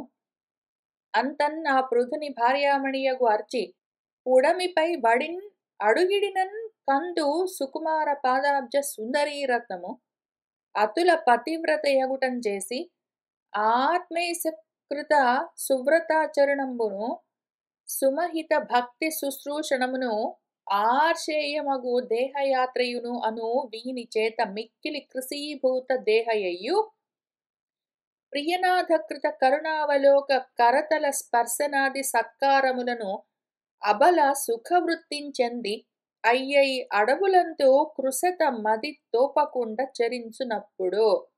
అంతనింకా ఆయన భార్య ఉన్నది అర్చి. ఆమె భూమి మీద గబగబా నడిచిందంటేనే ఆమె పాదాలు కందిపోతాయి. అటువంటి సుకుమారి, సుందరి. ఇప్పుడు గొప్ప పతివ్రత కాబట్టి ఆమె భర్తతో పాటు అదే వ్రతానుష్ఠానం చేస్తూ, అదే వ్రతాన్ని ఆచరిస్తూ, గొప్ప భక్తితో శుశ్రూష చేస్తూ, ఆర్షేయమగు ఋషులు సమ్మతించే విధంగా దేహయాత్రను ఋషిలాగా ఆమె దేహయాత్ర చేస్తూ, వీటన్నింటి వల్ల ఆమె దేహమంతా కృశీభూతమవుతే శుష్కించిపోతూ ఉండగా, అయినా కూడా ఆమె తన భర్త యొక్క చూపులతో, ఆయన మాటలతో, వాటితో సత్కరింపబడుతూ ఆ అబల దానికే అదే సుఖము అని అనుకుంటూ ఆ అడవుల్లో, ఆ వానప్రస్థంలో, తపోవనాల్లో కృశతన్ మది దోపకుండా చరించును. అయ్యో! నేనింత అలసిపోతున్నానే, కృశించిపోతున్నానే అని ఆమె మనసులో ఎప్పుడూ అనుకోలేదు. తన మనమున ఏ దుఃఖముననయంబు ఎరుంగనట్టి అర్చి, నిజాధీసుని ప్రాణరహిత దేహము కనుగొని విలపించి విగత కౌతుకయొగుచున్. ఆమె మనసులో నాకిన్ని కష్టాలొచ్చాయని ఎప్పుడూ దుఃఖించలేదు పాపం. కానీ ఆ అర్చి తన భర్త ఆ విధంగా మరణించేసరికి ప్రాణాలు కోల్పోయిన ఆ దేహాన్ని చూసి ఆమె చాలా విలపించింది. మానిత మందరసాను ప్రదేశంబునందు చితారోపమర్థించేసి లలిత మహానదీ సలిల సుస్నాతయై కలిత మహోదార కర్ముడైన నాదునకు ఉదకదాన క్రియలు గావించి అతి భక్తిన్ సురలకు నతులునర్చి వహ్నికి ముమ్మాటు వలగొని పతి పాదకమల యుగమున చిత్తమున నిలిపి వీరవరుడైన పృథివీతలేషునందు అనుగమనము చేయునట్టి సాధ్విని అర్చిని కనుగొని దేవాంగనాళి అప్పుడు ఆత్మనాథుల గూడి నెయ్యంబు తోడా. మానితమైన ఎంతో పూజనీయమైన మందర పర్వత సానువుల్లో చితిని పేర్పించింది. కోరుకుని ఆమె ఆ భర్తను ఆ చితి పైన ఉంచి మహానదిలో చక్కగా సుస్నాతయ్యై స్నానమాచరించి మహోదార కర్ముడైన తన నాథుడికి భర్తకు ఉదక తర్పణలు చేసి ఎంతో భక్తితో దేవతలకు పూజలు చేసి ఆ చితిని రగిల్చి దానికి 3 సార్లు వలగొని ప్రదక్షిణం చేసి ఆ తర్వాత పతి పాదకమల యుగమును ఆమె భర్త పాదపద్మాలను చిత్తంలో నిలుపుకుని ఆ వీర శ్రేష్ఠుడైన ఆ పృథివీ తలేసుడు రాజుగారితో పాటు ఆమె కూడా అనుగమనము చేస్తూ ఉంటే అటువంటి సాధ్విని అర్చిని చూసి దేవాంగనాళి దేవతా స్త్రీలందరూ ఆ ఆళి సమూహమంతా అప్పుడు ఆత్మనాథులతో కూడి వాళ్ళ భర్తలతో కలిసి నెయ్యంబుతోడా ఎంతో ప్రేమతో ఈ విధంగా మాట్లాడుతూ ఉన్నారు అని చెప్తూ ఉన్నారు. మళ్ళీ ఒకసారి జ్ఞాపకం చేస్తాను. ఈ విధంగా చెయ్యడము ఘనకార్యం కాదు, చెయ్యమని మన శాస్త్రాలు చెప్పవు. ఇక్కడ చెప్తూ ఉన్నది నిజంగా మనుషులు వాళ్ళ భర్తలు చనిపోయారని భార్యలు అగ్ని ప్రవేశాలన్నీ చేశారని మనం అర్థం చేసుకోరాదు. ఎందుకు అంటే ఒక క్షణం ఆగి ఆలోచిస్తే మనకే తెలుస్తుంది. అసలు ఈ పృథువు, ఈ అర్చి ఎక్కడి నుంచి వచ్చారు, ఎట్లా వచ్చారు? వాళ్ళిద్దరూ కూడా ఏదో పృథువు వాళ్ళ నాన్న అని ఒక ఆయన ఉన్నాడు వేణుడని, ఆ వేణుడి యొక్క భుజాలను మర్దిస్తే అందులో నుంచి కుడి భుజంలో నుంచి ఈయన, ఎడమ భుజంలో నుంచి ఆమె వచ్చారని చెప్తారు. ఇదంతా నిజంగా జరిగేదేనా? ఇది నిజంగా భౌతికంగా, ఫిజికల్‌గా ప్రపంచంలో మనుషులు గురించి చెప్తూ ఉన్న విషయం గాదు. ఆధ్యాత్మిక పరమైన విషయము. ఇక్కడ అర్చి పృథువులో కలిసిపోయింది అంటే యోగాగ్నితో మొత్తం అన్నీ లయమవుతాయి. ఇందాక చెప్పుకున్నట్టు కల కరిగిపోయినట్టు అన్నీ అందులోకే ఆత్మలోకే లయమవుతాయి ఆధ్యాత్మికంగా. నిజంగా ఫిజికల్‌గా బలవంతంగా భర్తలు చనిపోతే అందులోకి దూకుదామని వీళ్ళు ప్రయత్నాలు చెయ్యరాదు. తోద్దామని చుట్టూ ఉన్నవాళ్ళు చూడరాదు. తప్పో. ఫిజికల్‌గా ఉన్న భౌతికమైన దేహాల గురించి చెప్తూ ఉన్న ప్రాపంచికమైన బంధుత్వాలు, బాంధవ్యాలు, భార్యాభర్తల అనుబంధాల గురించి చెప్తూ ఉన్న కథ గాదిది. ఓన్లీ ఆధ్యాత్మికమైన విషయము. ఇక్కడ చెప్తూ ఉన్న అగ్నులు ఎప్పుడైనా జ్ఞానాగ్నులు, యోగాగ్నులే ఉంటాయి. అందులో ఆధ్యాత్మికంగా ఉన్న ఏ వృత్తులున్నాయో మనలో ప్రత్యయాలు వాటిని దహించడం మాత్రమే ఉంటుంది. అంతవరకే దాన్ని తీసుకోవాలి. శాస్త్రాల్ని శాస్త్రాలుగానే అర్థం చేసుకోవాలి. వాటికి ప్రాపంచికమైన అనర్థాలన్నీ బెట్టుకుని అనవసరంగా మనల్ని మనము అపకారం చేసుకోరాదు. తప్పు. పరమోత్కంఠను మందరగిరి సాను ప్రదేశ తలమున వరుసన్ కురియించిరి నవ సురపిత వర మందార ప్రసూన వర్షములంతన్. ఎంతో ఉత్కంఠతతోటి మన దేవతా స్త్రీలు వాళ్ళ భర్తలతో సహా కలిసి ఆ మందరగిరి సానువుల ప్రదేశాల్లో, ఆ పర్వత సానువుల్లో వరసగా నవ సురభిత వర మందార ప్రసూన వర్షములు, అప్పుడే వికసించిన పరిమళభరితమైన పువ్వుల వానలు కురిపిస్తూ ఉన్నారు అంతన్. తరమిడి అత్సరలాడిరి మొరయించిరి శంఖతూర్యములు దివిజులు, పాడిరి కిన్నెర జనులు పరస్పర నుతులొనరించిరి ఆ సుపర్వాంగనలు. తరమిడి చక్కగా అప్సరలు అప్సరసలు ఆడిరి అంటే నాట్యాలాడారు. అప్సరసలు నాట్యాలు చేశారు. దివిజులు దేవతలందరూ శంఖతూర్యములు శంఖనాదాలు, తూర్యనాదాలన్నీ మొరయించిరి మ్రోగించారు. కిన్నెర జనులు పాడిరి పాటలన్నీ పాడారు. గంధర్వులు, కిన్నెరులు దివ్య గానాలన్నీ గానం చేశారు. పరస్పర నుతులొనరించిరి ఆ సుపర్వాంగనలు. మన దేవతా స్త్రీలందరూ ఒకళ్ళతో ఒకళ్ళు చక్కగా ఈ విషయం గురించే మాట్లాడుకుంటూ ఉన్నారు. మరియును ఇట్లనిది. చర్చింపన్ ఇట్టి ఆశ్చర్యమెందేనియున్ కనుగొంటిరే, అర్చి అను లతాంగి ధన్యాత్మురాల్గదా, తన విభుతో గూడి ఇందిరారమణి యజ్ఞేశుగూడి వెనుచను కైవడి అనుగమనము చేసెను. ఈ అమ నిజహృదయేశుడైన ఘను వైన్యున్ ఊర్ధ్వలోకమ్మును పొందును. నేడు ఇంత పట్టును నిశ్చయంబో. పరమయోగీంద్రులకు దుర్విభావ్యమైన దృఢ సుకర్మము వలన అతిక్రమించి వైన్యభూమిసు వెనుచని వరసన్ ఊర్ధ్వ కామినియు అయ్యే ఈ ఇంతి ఘనతనుంది. చర్చింపనాలోచించి చూస్తే ఎంత ఆశ్చర్యము! ఇటువంటి ఆశ్చర్యము ఎందేని గనుగొంటిరే? ఎక్కడైనా చూసారా అమ్మా? ఆ అర్చ చూసావా అమ్మాయి? ఎంత ధన్యాత్మురాలో గదా! తన భర్తతో పాటు ఆ ఇందిర, లక్ష్మీదేవి, విష్ణుమూర్తిని, యజ్ఞేశుణ్ణి చేరినట్టు ఈ తల్లి గూడా ఆమె భర్త వెంట అనుగమనం చేసి వెళ్ళిపోయింది చూసారా అమ్మా? ఎంత ఆశ్చర్యమో! ఈ అమ్మ, ఈ తల్లి తన నిజ హృదయేశుడు తన భర్త, ఆ ఘనుడు, ఆ వైన్యుడు ఊర్ధ్వలోకాలకు వెళ్ళిపోతే ఆయనతో పాటే ఈమె కూడా ఆ లోకాలను పొందుతుంది. నేడు ఇంత పట్టును నిశ్చయము, ఇంత మాత్రం గ్యారంటీ అనుమానం లేదు. నిజంగా జరుగుతుంది అని వాళ్ళు చెప్తున్నారు. ఆధ్యాత్మికంగా ఆలోచనలన్నీ ఒకవైపుకే వెళ్ళిపోతాయి. అందులో అనుమానం లేదు.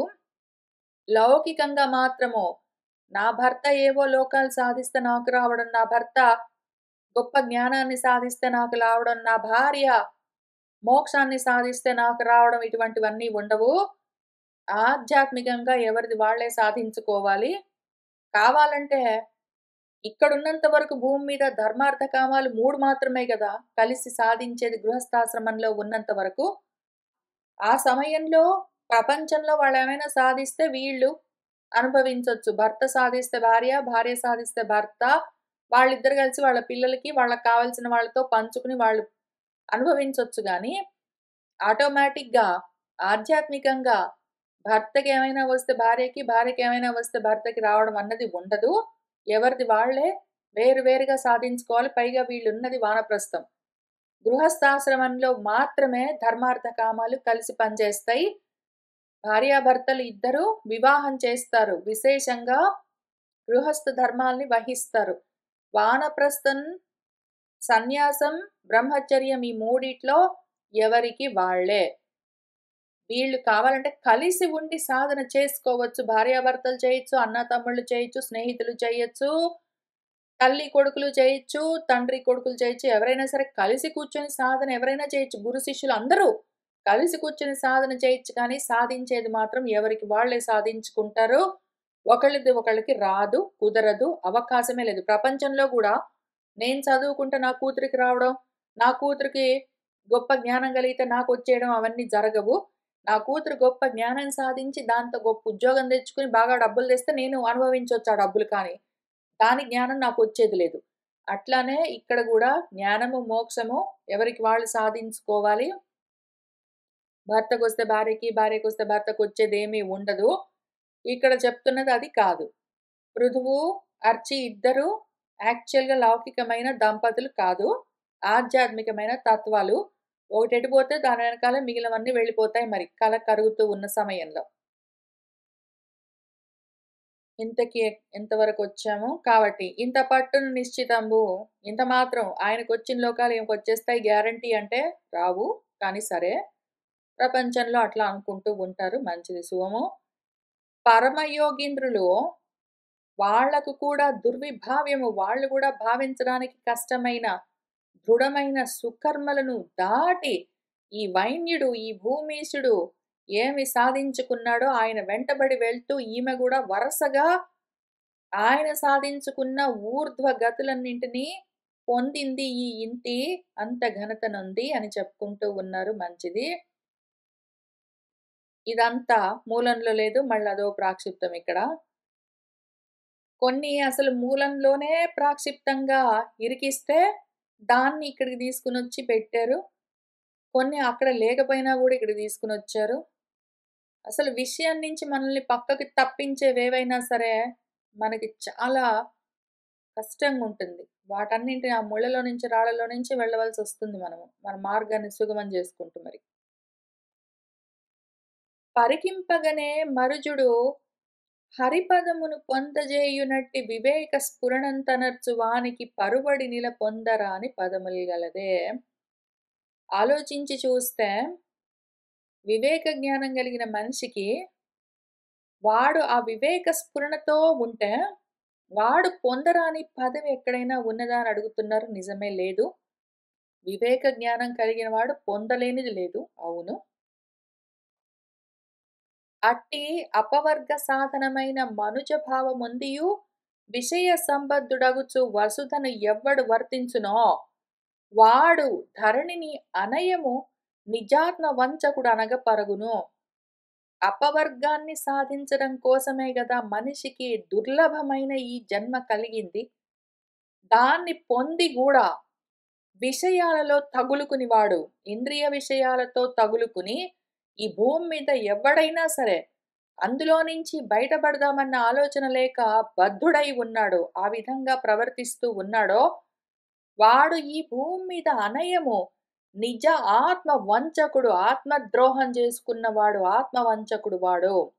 దుర్లభమైన ఈ మనుష్య జన్మను పొంది కూడా మోక్షాన్ని పొందాలన్న ఆలోచన లేకుండా కోరికలకు బద్ధుడై కామపాశవశుడై వాడు ఆ విధంగా ప్రవర్తించి అట్లానే పోయాడు అంటే వాడు ఆత్మద్రోహం చేసుకున్నవాడు, ఆత్మాపకారం చేసుకున్నవాడు.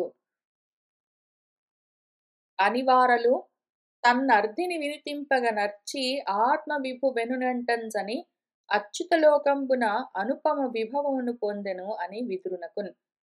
వాళ్ళు ఈ విధంగా ఆమె గురించి మాట్లాడుతూ ఉండగానే ఆమె తన భర్త వెంట అచ్యుత లోకాలకు వెళ్ళిపోయింది ఎంతో వైభవంతో అని చెప్పి మన మైత్రేయ మహర్షి విదురుడితో ఏమంటూ ఉన్నారంటే, మునివరుడగు మైత్రేయుడు వినయంబున ఎరుగ చెప్పి వెండియున్ తగన్ ఇట్లను అమ్మహానుభావుడు అనగుడు భగవద్వరుడు అగు పృథుడు అనగా ఏనీకిప్పుడు చెప్పితి మానుగ ఈ పుణ్యకథను మహిత శ్రద్ధాధీనుడై విస్ఫురత్ అవధానుడై ఎవ్వడేని తనరిన భక్తిన్ వినినన్ పఠించినన్ రాసినన్ వినిపించినన్ వాడు పృథుడు విమలగతిన్ పొందిన క్రియ హరిపదముందెడు అనయము నిర్ధూత పాపుడగుచు మహాత్మా.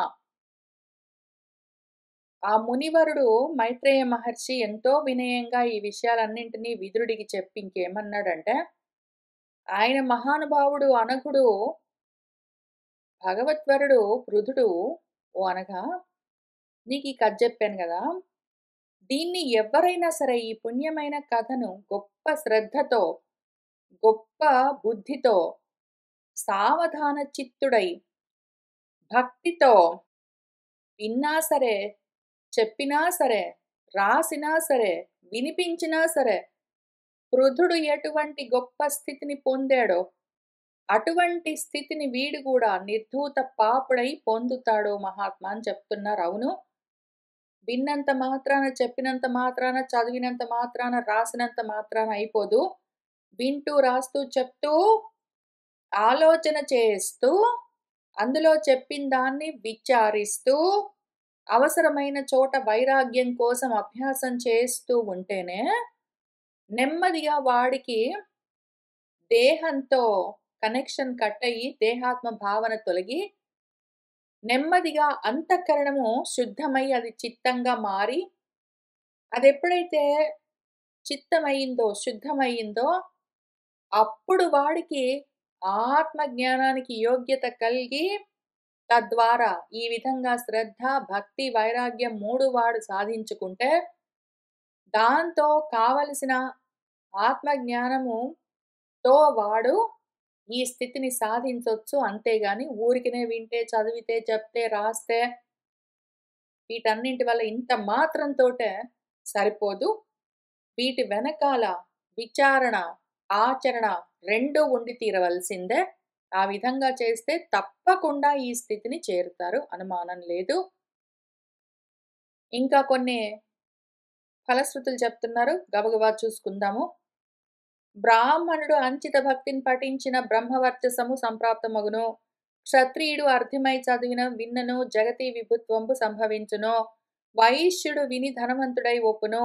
శూద్రుడు వినిన సుశ్లోకుడగును.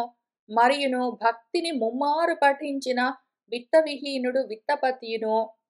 అప్రసిద్ధుడు ప్రఖ్యాత యశుడు. ప్రజలు లేని అధముడు వితత సంతానయుతుడు.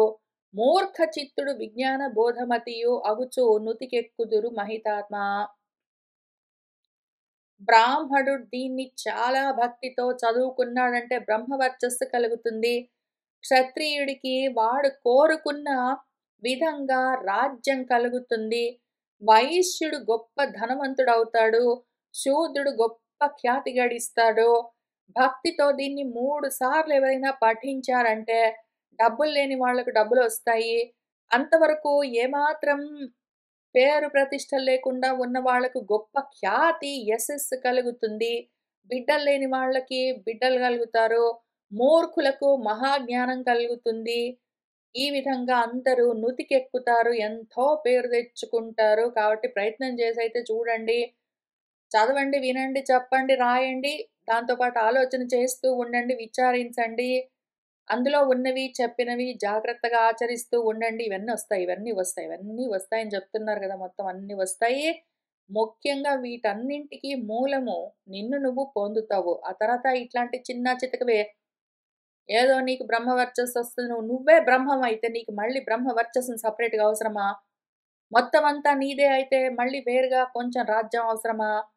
మొత్తం అంతా కస్యస్విత్ ధనం, ఇదంతా నీది కాదారా, ఎందుకు ఈ గృధా అని ఈశావాస్యం కూడా చెప్పింది. మొత్తం అంతా నీదే అయితే తేన త్యక్తేన భుంజి ధాహ పో అన్నది కదా, అవన్నీ నీకే వస్తాయి, కొంచెం డబ్బులు అవసరమా?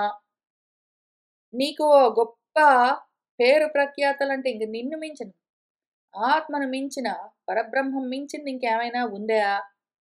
డబ్బులు లేకపోతే ఎన్ని డబ్బులు అయితే నీకు సరిపోతాయి? మొత్తం అంతా నీదే అయి ఉంటే బిడ్డలు కావాలని అడుగుతున్నావు, ఒకళ్ళిద్దరు పిల్లలు ఎందుకు, మొత్తం అంతా నీదే అయితే? పేరు ప్రఖ్యాతలు నిన్ను మించినవి ఇంకెక్కడైనా ఉంటాయేంటి?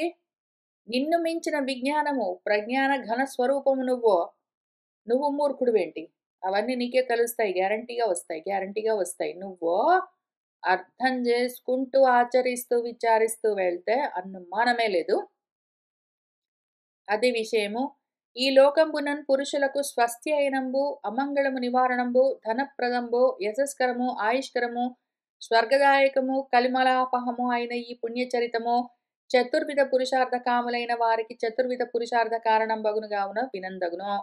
ఈ లోకంలో పురుషులకు ఇది స్వస్తి అయినము, ఇది మంగళకరము, అమంగళాన్ని నివారించేది, ధనాన్నిచ్చేది, యశస్సునిచ్చేది, ఆయుష్నిచ్చేది, స్వర్గాన్నిచ్చేది, కలిమలాన్ని పోగొట్టేది పుణ్యచరిత్రం ఇది. చతుర్విధ పురుషార్థాలు కావాలనుకున్న వాళ్ళకి చతుర్విధ పురుషార్థాలు కలుగుతాయి. ఇది విన్నారంటే. కానీ ఉత్తగా వింటే సరిపోదు. విను, విచారించు, ఆలోచించు, ఆచరించు, అప్పుడొస్తాయి. కాబట్టి వినందగు. వినడం దగ్గరను, శ్రవణం దగ్గర శ్రద్ధగా అయితే మొదలైతే పెట్టు. సంగ్రామాభిముఖుడైన రాజు ఈ చరిత్రను అనుసంధించి విరోధి నిదర్చిన ఆ విరోధి పృథునకు బోలె కపంబులిచ్చును. ముక్త అన్యసంగుడు భగవద్భక్తుడైన వాడు పుణ్యంబును వైన్య మహత్య సూచకమైన ఈ చరిత్రము వినుచున్ పఠించుచున్ కృతమతియే దినదినంబున ఆదరంబు ప్రకటంబు చేయుచును. భవసింధు పోతపాదుడైన సర్వేశ్వరుని యందు అచంచల భక్తి పృథు చక్రవర్తి పొందిన పదంబు పొందును అని ఈ పుణ్యచరిత్రంబు మైత్రేయుడు విదునునకు ఎరిగించిన వెండిను ఇట్లనియే. కాబట్టి యుద్ధం చేయడానికి వెళ్తున్నాడు అనుకో ఒక రాజు. ఈ కథని జాగ్రత్తగా విని వెళ్ళాడంటే, ఏదో వినాయక చవితి రోజు కథ విని అక్షతలు తలపైన వేసుకుని బయలుదేరితే ఏమి అడ్డంకులు రావు, అట్లా ఈయనకు కూడా శత్రువుని ఎదిరించాడంటే మాత్రం వెంటనే శత్రువు ఓడిపోయి ఈయనకే మన పృథువుకు అందరూ సాటి రాజులు కప్పం కట్టినట్టు తీసుకొచ్చి కప్పాలిస్తారు. ఒకవేళ ఈ రాజ్యాలు అవన్నీ నాకెందుకండి, నాకు ముక్తి కావాలి అని కోరుకునేవాడు ఎవడైనా ఉంటే అటువంటి వాడికి తప్పకుండా ఈ వైన్యుడికి లభించినటువంటి మహాత్మ్యము కలుగుతుంది ఈ కథ విన్నారంటే. ఎవరైతే దీన్ని ప్రతిరోజు ఆదరంతోటి చెప్తూ ఉన్నారు అంటే, తప్పకుండా వింటూ ఉన్నా, చెప్తూ ఉన్నా అటువంటి వాళ్లకు ఈ భవసాగరాన్ని దాటించేందుకు పడవలాగా, నావలాగా ఉన్న సర్వేశ్వరుడి పాదము వాళ్లకు తెలుస్తుంది. దాంతో వాళ్ళు దాన్ని దాటిపోతారు. మన పృథువు పొందినట్టే అని. పాదం అంటే మళ్ళీ ఏంటో అనుకునేరు, కాళ్ళు చేతులు అనుకోకండి. పాదం అంటే పదం యొక్క అర్థము. ఏ పదాన్ని పట్టుకుంటే, ఏ పాదము అంటే ఏ పరమార్థం మనకు తెలుస్తుందో అది గ్రహింపుకొస్తుంది. దాంతో తప్పకుండా ఈ భవసాగరాన్ని, ఈ కళను దాటిపోవచ్చు, అనుమానం లేదు. కాబట్టి అటువంటి పాదాన్ని పట్టుకోవాలి. మామూలుగా ఫిజికల్‌గా కాళ్ళు, కడుపులు, మెడలు, తలలు పట్టుకొని కూర్చుంటే వచ్చేదేం లేదు. పాదం పట్టుకోవాలి మనము. పాదాన్ని సేవించడం అంటే అర్థాన్ని గ్రహించడం చేశామంటే ఈ స్థితికి చేరుతాం, అనుమానం లేదు. ఈ పుణ్య చరిత్రను మన మైత్రేయుడు విదురుడికి ఈ విధంగా చెప్పి ఇంక ఆయన ఏమంటున్నాడంటే, ఆ తర్వాత ఇంక మళ్ళీ సరేనండి, ఏదో పృథు వెళ్ళిపోయాడు, పృథువు భార్య వెళ్ళిపోయింది గానీ పృథువు కొడుకున్నాడు గదా! ఆయన సంగతి ఏంటండి అని ఎవరైనా అడుగుతారేమోనని ఆయన గురించి గూడా చెప్తూ ఉన్నారు. మనం దీన్ని వచ్చే వారం కలిసి కూర్చొని చదువుకుంటూ ముందుకు వెళ్దాం. ఇవాల్టికి మన పృథు చరిత్రని పూర్తి చేసుకున్నాము. సర్వం శ్రీకృష్ణ పరబ్రహ్మ పాదారవిందార్పణమస్తు.